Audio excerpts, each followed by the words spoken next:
Hello students, welcome to Thanga Kanidam. இன்னைக்கு நாம 9th standard maths chapter 4 exercise 4.3 ல second problem பார்க்கலாம்.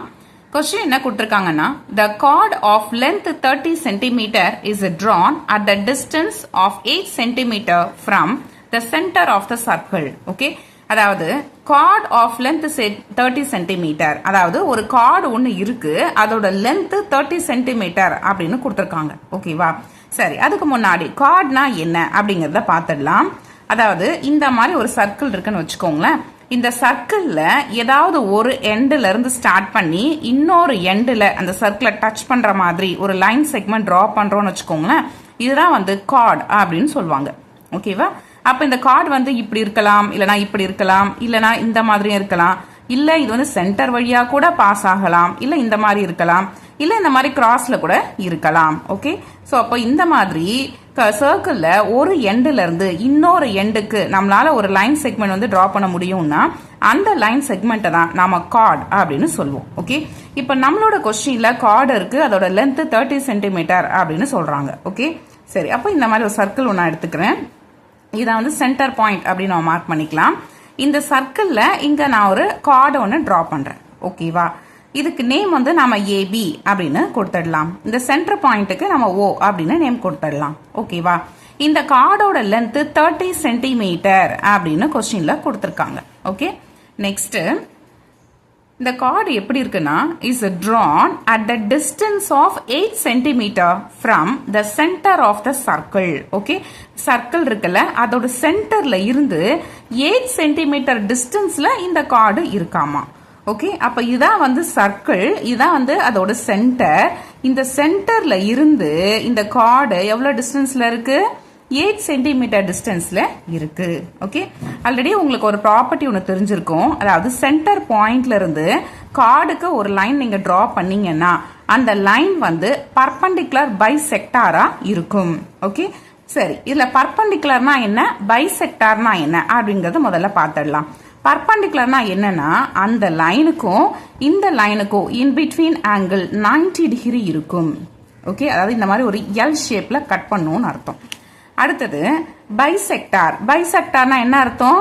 இதை ரெண்டு பாதியா பிரிக்கும்னு அர்த்தம். ஓகேவா? அதாவது ஏபி இருக்குல்ல, இந்த லைன் வந்து இந்த பாயிண்ட்ல மீட் ஆகுதுல்ல, இந்த பாயிண்ட் என்னன்னா இந்த ஏபியோட சென்டர் பாயிண்டா இருக்கும். ஓகே, அப்ப இதை பாதி பாதியா பிரிச்சிரும்னு அர்த்தம். இந்த ஏபியோட ஃபுல் லென்த் வந்து 30 சென்டிமீட்டர்.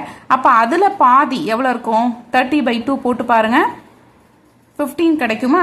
சரி, இந்த பாயிண்ட்டுக்கு நம்ம வேற ஏதாவது ஒரு நேம் ஒன்று கொடுத்துடலாம், என்னன்னு கொடுத்துடலாமா? ஓகே, இப்போ ஃபுல் லென்த் ஏபி வந்து 30 சென்டிமீட்டர். ஓகே, அப்புறம் என்பி இல்லைன்னா ஏஎன்னு சொல்லிக்கலாம், ரெண்டுமே ஒன்று தான். ஏஎன்னாலும் என்பினாலும் ரெண்டுமே ஒன்று தான், ஏன்னா இது ரெண்டுமே பாதி பாதியாக தானே பிரிக்குது. ஓகே, அப்போ அந்த ரெண்டு வேல்யூ ஈக்குவல். இது எப்படி கிடைக்கும்னா ஹாஃப் ஆஃப் ஏபியா இருக்கும். ஸோ ஹாஃப் இன்டூ 13 போடும்போது தான் நமக்கு 15 கிடைச்சது. ஓகேவா? சரி, அப்போ என்பியோட லென்த்து 15 சென்டிமீட்டர். ஓகே, இதுதான் கொடுத்துருக்காங்க. அதுக்கப்புறம் கொஸ்டின்ல என்ன கேட்டிருக்காங்கன்னா find the radius of the circle. Okay, இந்த சர்க்கிள் இருக்குல்ல, இதோட ரேடியஸ் தான் ஃபைண்ட் அவுட் பண்ண சொல்லி கொஸ்டின்ல கேட்டிருக்காங்க. ஓகேவா? சரி, ரேடியஸ்னா என்ன? ஒரு சர்க்கிள்ல சென்டர் பாயிண்ட்ல இருந்து அப்புறம் இந்த சர்க்கிளோட பாயிண்ட், அது எந்த பாயிண்டானா இருக்கலாம், அது இந்த பாயிண்டா இருக்கலாம், இல்ல இந்த பாயிண்டா இருக்கலாம், இல்ல இங்க இருக்கலாம், இல்ல இங்க இருக்கலாம், எங்கனாலும் இருக்கலாம். ஓகேவா? பட் எனிஹவ் இந்த சென்டர் பாயிண்ட்ல இருந்து ஏதாவது ஒரு பாயிண்ட் ஆன் த சர்க்கிள், இந்த ரெண்டுத்துக்கும் இன் பிட்வீன் டிஸ்டன்ஸ் இருக்குல்ல, அதுதான் வந்து ரேடியஸ் அப்படின்னு சொல்றாங்க. ஓகேவா? சரி, இப்போ இங்க பாருங்க, இந்த பி பாயிண்ட் எது மேல இருக்கு பாருங்க, இந்த சர்க்கிள் மேல இருக்கா? கரெக்டா? பிங்கிற பாயிண்ட் சர்க்கிள் மேல இருக்கு. அப்ப இந்த பிக்கும் ஓக்கும் இருக்கிற டிஸ்டன்ஸ் என்னவா இருந்திருக்கும்? ரேடியஸ் தானே. ஓகே, அதனால இந்த லைனை நான் வந்து ஜாயின் பண்ணிக்கிறேன். அதாவது ஓவையும் பியும் நான் ஜாயின் பண்ணிக்கிறேன். அப்படி ஜாயின் பண்ணும்போது எனக்கு இங்க ஒரு லைன் கிடைக்குது. இதுல ஓபிங்கிறது ரேடியஸ், இந்த ரேடியஸை தான் ஃபைண்ட் அவுட் பண்ண சொல்லி கொஸ்டின்ல கேட்டிருக்காங்க. ஓகேவா? சரி, இப்போ இந்த ட்ரையாங்கிள் பாருங்க, அதாவது ஓஎன்பி, இது உங்களுக்கு கிளியரா தெரியணுங்கிறதுக்காக இங்க நான் உங்களுக்கு சைட்ல வந்து கொஞ்சம் டிரா பண்ணி காமிக்கிறேன் பாருங்க. இந்த பாயிண்ட் ஓ, இந்த பாயிண்ட் என் இங்க 90 டிகிரில இருக்கு. அதுக்கப்புறம் இந்த பாயிண்ட் பி. ஓகேவா? இந்த ஓபி தான் நாம ஃபைண்ட் அவுட் பண்ணணும். அதுக்கப்புறம் ஓ என்னோட வேல்யூ கொஸ்டின்ல கொடுத்துருக்காங்களா? கொடுத்துருக்காங்க. ஏன்னா சென்டர் பாயிண்ட்ல இருந்து இந்த கார்டுக்கு இருக்க டிஸ்டன்ஸ் 8 சென்டிமீட்டர் அப்படின்னு அவங்க கொடுத்ததுனால ஓஎன்னோட வேல்யூ கொடுத்துட்டாங்க. அடுத்தது என்பியோட வேல்யூ தெரியுமானா அதுவும் நமக்கு தெரியும். அது 15 சென்டிமீட்டர். கரெக்டா? சரி, இப்படி இருக்கு. இது என்னன்னு பாருங்க. இது ஒரு ரைட் ஆங்கிள் ட்ரையாங்கிள். ஏன்னா இதோட ஒரு ஆங்கிள் நமக்கு 90 டிகிரி இருக்கு. ஓகே, இது ரைட் ஆங்கிள் ட்ரையாங்கிளா இருக்கிறதுனால நம்மளால பித்தாகரஸ் தியரம் யூஸ் பண்ணிக்க முடியும். ஓகே, பித்தாகரஸ் தியரம் என்ன சொல்லுது? Hypotenuse square equal to sum of the squares of the other two sides. இதுதானே? இப்போ இதை வந்து ஹைபோட்டனஸ், இதோட ஸ்கொயர், அப்போ ஓபி ஸ்கொயர்னு வரும். மற்ற ரெண்டு சைடு என்னது? ஓஎன்னும் என்பியும். ஓகேவா? இதை ஸ்கொயர் பண்ணி ஆட் பண்ணா அது இந்த ஓபி ஸ்கொயருக்கு ஈக்குவலா இருக்கும். So OB square equal to ON. ஓஎன்னோட வேல்யூ 8, அதை ஸ்கொயர் பண்ணுறோம். அப்போ 8 ஸ்கொயர்னு வரும். பிளஸ் என்பி ஸ்கொயர், என்பியோட வேல்யூ 15, அதை ஸ்கொயர் பண்ணீங்கன்னா 15 ஸ்கொயர்னு வரும். 8 ஸ்கொயர். 8 ஸ்கொயர்னா என்ன அர்த்தம்? 8 2 டைம்ஸ் போட்டு அதை மல்டிப்ளை பண்ணணும்னு அர்த்தம். 8 8 64 வரும். அதே மாதிரி தான் 15 ஸ்கொயர்னா என்ன அர்த்தம்? 15 2 டைம்ஸ் போட்டு மல்டிப்ளை பண்ணணும். மல்டிப்ளை பண்ணீங்கன்னா உங்களுக்கு 225ன்னு கிடைக்கும். அதுக்கப்புறம் இந்த ரெண்டு வேல்யூ ஆட் பண்ணிக்கலாம். அதாவது 225 அதுக்கப்புறம் 64 ரெண்டுத்தையும் ஆட் பண்ணீங்கன்னா உங்களுக்கு 289ன்னு கிடைக்கும். இதுதான் வந்து ஓபி ஸ்கொயரோட வேல்யூ. பட் நமக்கு ஓபி தான் வேணும். So OP is equal to square root of 289. ஓகேவா? இப்போ இதுக்கு நாம ஸ்கொயர் ரூட் ஃபைண்ட் அவுட் பண்ணணும். இப்போ இந்த 289 இருக்கு பாருங்க, இதை தான் நாம ஃபேக்டரைஸ் பண்ணணும். ஸோ ஃபேக்டரைஸ் பண்ணதுக்கு அப்புறமா இதுக்கு நாம square root value find out பண்ணணும். ஓகேவா? சரி, இதை வந்து ஃபேக்டரைஸ் பண்ண முடியுமா அப்படின்னு பாருங்க. இப்போ அதனால இப்போ தனியாக எடுத்து எழுதிக்கலாம். 289. இப்போ இதில் லாஸ்ட் நம்பர் பார்க்குறோம், 9 இருக்கு. இது வந்து ஒரு ஆட் நம்பர். ஓகேவா? இந்த மாதிரி லாஸ்ட் நம்பர் ஆட் நம்பராக இருந்துச்சுன்னா இந்த நம்பர் கண்டிப்பாக 2ஆல டிவிசிபிள் ஆகாது. ஓகே, அடுத்தது 3ஆல டிவிசிபிள் ஆகுமா அப்படிங்கிறத நாம செக் பண்ணணும். அதுக்கு என்ன பண்ணணும்? இந்த டிஜிட்ஸ் எல்லாத்தையும் ஆட் பண்ணணும். ஆட் பண்ணிட்டு வர்ற வேல்யூ 3 டேபிளில் வருதாங்கிறத செக் பண்ணி பார்க்கணும். எல்லாத்தையும் ஆட் பண்ணி பார்க்கலாம். 2 + 8 10 வரும். 10 + 9 19 வரும். பட் இந்த 19 3 டேபிளில் வராது. அப்போ இந்த நம்பர் 3ஆலையும் டிவிசிபிள் ஆகாது. நெக்ஸ்ட் நம்பர், நெக்ஸ்ட் ஒரு பிரைம் நம்பர்னா 5. இது 5ஆல டிவிசிபிள் ஆகாது. ஏன்னா லாஸ்ட் நம்பர் 9 தான் இருக்கு. ஒரு நம்பர் 5ஆல டிவிசிபிள் ஆகணும் அப்படின்னா அந்த நம்பர் அதோட லாஸ்ட் டிஜிட் எப்படி இருந்திருக்கணும்? ஒன்று 0 இல்லைனா 5 இருந்திருக்கணும். இப்போ இது 5ஆல டிவிசிபிள் ஆகாது. ஓகேவா? அடுத்தது 7 வந்து பார்க்குறோம். 7 வந்து பாருங்க வருமான்ட்டு 7 டேபிளில் போட்டு பார்க்கலாமா? 4 7s are 28 வரும். அப்புறம் இங்கே வந்து சப்ராக்ட் பண்ணால் 0. Next number 9. ஓகே, அப்போ இது 7ஆல டிவிசிபிள் ஆகாது. ஓகே சார், இந்த மாதிரி பெரிய நம்பராக போயிட்டே இருந்துச்சுன்னா நீங்கள் இந்த டிவைட் மெத்தடில் கூட இதுக்கு நீங்கள் ஸ்கொயர் ரூட் வந்து ஃபைண்ட் அவுட் பண்ணலாம். ஓகேவா? சரி, அதனால் நான் என்ன பண்ண போகிறேன்னா இந்த மாதிரி எடுத்துக்கிறேன். அதாவது 289. இப்போ இது உங்களுக்கு தெரிஞ்சிருக்கும். லாஸ்ட்ல இப்படி இந்த கைவாட்டத்தில் பார்க்கணும். 2 நம்பர்ஸாக வந்து பிரிச்சுக்கணும். இப்போ இதில் ஃபர்ஸ்ட் 2 நம்பர்ஸ் அப்படியே பிரிச்சுக்கிறேன். அப்போ எனக்கு இங்கே லாஸ்ட்ல 2 இருக்கு. இங்கே என்ன நம்பர் வரணுமோ அந்த நம்பர் தான் இங்கேயும் வரணும். அதுபடி பார்த்தா 1 தான் இதுக்கு கரெக்டாக செட் ஆகும். ஏன்னா 2 எடுத்தீங்கன்னா 2 2s are 4ன்னு வந்துடும். இதை விட அதிகமாக போயிடும். அதனால இங்கேயும் 1 எடுக்கிறேன், இந்த இடத்துலையும் 1 எடுக்கிறேன். ஓகேவா? அப்போ 1 × 1 1ன்னு வந்துடும். அதுக்கப்புறம் 2லேருந்து 1 சப்ராக்ட் பண்ணிங்கன்னா 1 கிடைக்கும். அதுக்கப்புறம் நெக்ஸ்ட் 2 நம்பர்ஸ் அப்படியே வந்து கீழே இறக்கணும். ஓகே, இதெல்லாமே உங்களுக்கு தெரிஞ்சிருக்கும். நீங்கள் 9th ஸ்டாண்டர்டில் படிச்சிருப்பீங்க. தெரியாதவங்களுக்காக இப்போ நான் உங்களுக்கு எக்ஸ்பிளைன் பண்ணுறேன். ஓகேவா?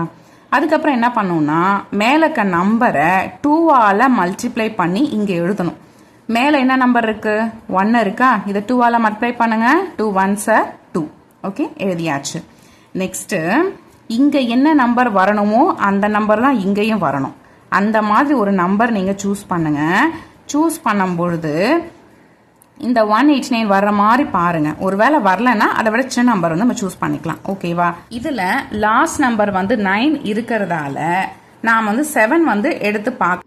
ஏன்னா 7 7s are 49. அப்போ லாஸ்ட் நம்பர் 9 வர்றதுக்கு இதுல உங்களுக்கு டவுட் வரும். 3 வந்து எடுத்து பார்க்கலாமான்னு. 3 கூட வந்து எடுத்து பார்க்கலாம். பட் அதை எடுத்து பார்க்கும்போது நமக்கு அதை விட சின்ன நம்பர் கிடைக்கும். ஓகே, அதனால தான் நான் வந்து 7 வந்து எடுத்திருக்கேன். 7 எடுக்கும்போது என்ன வரும்?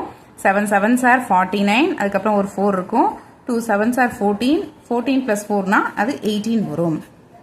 ஓகே, அதுக்கப்புறம் சப்ராக்ட் பண்ணால் நமக்கு 0ன்னு வந்துடுது. ஓகேவா, அப்போ ஸ்கொயர் ரூட் ஆஃப் 289ஓட வேல்யூ 17. ஓகே, இப்போ OB is equal to 17. இதில் OB தானே நம்மளோட ரேடியஸ்ன்னு சொல்லியிருக்கோம். அப்போ ரேடியஸ் என்ன கிடைச்சிருக்குன்னா 17ன்னு கிடைச்சிருக்கு. ரிசல்ட் எழுதிடலாமா? Radius is equal to 17. அதுக்கப்புறம் கொஸ்டின்ல அவங்க கொடுத்துருந்த எல்லா வேல்யூமே பாருங்க, எல்லாமே சென்டிமீட்டர்ல இருக்கு. அதனால நீங்க ரிசல்ட் எழுதும் போது இதையும் நாம சென்டிமீட்டர்ல தான் எழுதிக்கணும். சப்போஸ் கொஸ்டின்ல கொடுத்துருந்த அந்த டேட்டாஸ் எல்லாமே மீட்டர்ல இருந்ததுன்னா நீங்க ஃபைனல் ஆன்சரும் மீட்டர்ல கொடுக்குற மாதிரி இருக்கும். ஓகேவா, பட் இது சென்டிமீட்டர்ல இருக்கிறதுனால நான் ஃபைனல் ரிசல்ட் சென்டிமீட்டர்ல கொடுத்துட்றேன். ஓகேவா, ஸோ அப்போ ரேடியஸ் என்ன வந்திருக்கு? 17 சென்டிமீட்டர்னு வந்திருக்கு. ஓகே, அவ்வளோதான். இந்த ப்ராப்ளம் கம்ப்ளீட் ஆயிடுச்சு. பட் இதில் ஒரு முக்கியமான விஷயம் நான் உங்களுக்கு சொல்லணும். ஸோ அதுதான் வந்து இந்த இடத்துல சொல்ல போகிறேன். இதில் என்னென்னா, நீங்கள் இந்த டேபிள் வந்து, அதாவது நீங்கள் டேபிள்ஸ் ஆல்ரெடி படிச்சிருப்பீங்க இல்லையா? இப்போது இதை வந்து ஜஸ்ட்டு அப்படியே மைண்டில் வச்சுக்கோங்க. இது நமக்கு தெரிஞ்சிருக்கும். 1 × 1 1, அதுக்கப்புறம் 2 × 2 4, 3 × 3 9, 4 × 4 16, 5 × 5 25, 6 × 6 36. இதே மாதிரி 7 × 7 49, 8 × 8 64, 9 × 9 81, 10 × 10 100, 11 × 11 121, 12 × 12 144. அடுத்தது 13 × 13 169, 14 × 14 196, 15 × 15 225, 16 × 16 256, 17 × 17 289, 18 × 18 324. இந்த டேபிள், இந்த மாதிரி ஒரு டேபிள் ஒன்று போட்டு வச்சுக்கிட்டு நீங்கள் இதை வந்து நல்லா படித்து வச்சுக்கோங்க. இது எதுக்காகனா, இப்போது இது சப்போஸ் நீங்கள் படிச்சிருந்தீங்கன்னு வச்சுக்கோங்களேன், இந்த 289 பார்த்த உடனே உங்களுக்கு டக்குன்னு மெமரியில் வரும். இந்த 289 வந்து 17 ஸ்கொயர், அப்போ இதோட ஸ்கொயர் ரூட் வந்து 17 தான் அப்படின்னு உங்களுக்கு ஈஸியாக மெமரியில் வந்துடும். ஓகேவா, ஸோ அதுக்காக தான் சொல்கிறேன். இந்த ஒரு டேபிள் மட்டும் நீங்கள் வந்து செப்பரேட்டாக எழுதி வச்சுட்டு நீங்கள் நல்லா படிச்சுக்கோங்க. ஓகேவா, அப்போ எதுக்கு வந்து நீங்கள் முதல்ல சொல்லியிருக்கலாமே, இதையே வந்து போட்டு காமிச்சிங்க அப்படின்னா இந்த மெத்தடும் உங்களுக்கு கண்டிப்பாக தெரியணும். ஓகேவா, ஏன்னா இது நீங்கள் ஆல்ரெடி 9th ஸ்டாண்டர்டில் படிச்சிருப்பீங்க, இதுவும் வந்து தெரியணும். ஏன்னா சப்போஸ் இந்த மாதிரி டேபிள்ஸில் வராத நம்பர் கூட இருக்கலாம். அந்த மாதிரி கேஸ் வரும்போது நீங்கள் இந்த மாதிரி தான் வந்து ஸ்கொயர் ரூட் டிவைட், இந்த மாதிரி டிவைட் போட்டு அதுக்கப்புறம் அதுக்கு நீங்கள் ஸ்கொயர் ரூட் வந்து ஃபைண்ட் அவுட் பண்ணுற மாதிரி இருக்கும். ஓகேவா, சப்போஸ் உங்களால் ஃபேக்டரைஸ் பண்ண முடிஞ்சிருந்ததுன்னா அது இன்னும் ஈஸி. அப்போ நம்ம என்ன பண்ணியிருந்திருப்போம்னா, ஸ்கொயர் ரூட்குள்ளே எதெல்லாம் வந்து பேராக இருக்கோ அதோட சிங்கிள் வேல்யூ எடுத்திருப்போம். ஃபார் எக்ஸாம்பிள், இப்போ ஸ்கொயர் ரூட் ஆஃப் 2 × 2னா நீங்கள் 2 மட்டும் எடுப்பீங்க அந்த மாதிரி. ஓகேவா, ஸோ அந்த கேஸில் நீங்கள் ஈஸியாக போட்டுருவீங்க. எப்போல்லாம் வந்து உங்களுக்கு இது ஃபேக்டரைஸ் பண்ண முடியலையோ அந்த கேஸில் இந்த டேபிள்ஸ் வந்து ஜஸ்ட் ரீகால் பண்ணி பாருங்கள். இதில் ஏதாவது ஒரு வேல்யூஸ் ரைட் ஹேண்ட் சைடில் வந்திருந்ததுன்னா அப்போ நீங்கள் ஈஸியாக அதுக்கு ஸ்கொயர் ரூட் வேல்யூ எடுத்துடலாம். அப்படியும் வராத கேஸ் வரும்போது தான் நீங்கள் ஸ்கொயர் ரூட் இந்த மெத்தட் இருக்குல்ல, இதுபடி யூஸ் பண்ணி நீங்கள் square root value find out பண்ணிடலாம். ஓகேவா, ஸோ அதுக்காக தான் இது உங்களுக்கு தெரியணுங்கிறதுக்காக தான் நான் உங்களுக்கு இவ்வளோ டீட்டெயிலாக எக்ஸ்பிளைன் பண்ணியிருக்கேன். ஓகே, அவ்வளோதான். இந்த வீடியோவை இதோட நாம் கம்ப்ளீட் பண்ணிக்கலாம். இந்த ப்ராப்ளம் உங்களுக்கு அண்டர்ஸ்டாண்ட் ஆயிருக்கும்னு நினைக்கிறேன். வீடியோ பிடிச்சிருந்துச்சுன்னா லைக் பண்ணுங்கள், கமெண்ட் பண்ணுங்கள், உங்களோட ஃப்ரெண்ட்ஸ்க்கும் ஷேர் பண்ணுங்கள். மறக்காமல் சேனலையும் சப்ஸ்கிரைப் பண்ணுங்கள். சப்ஸ்கிரைப் பண்ணும்போது சப்ஸ்கிரைப் பட்டனுக்கு பக்கத்தில் இருக்கிற பெல் ஐக்கானை கிளிக் பண்ணி அதில் ஆல்ங்கிற ஆப்ஷனையும் செட் பண்ணி வச்சுக்கோங்க. அப்போ தான் நான் போடுற வீடியோ உடனுக்குடன் உங்களுக்கு நோட்டிஃபிகேஷனாக வந்து சேரும். வேறு ஒரு இம்பார்ட்டன்ட் டாப்பிக்கில் நெக்ஸ்ட் வீடியோவில் நாம் மீட் பண்ணலாம். தேங்க்ஸ் ஃபார் வாட்சிங்.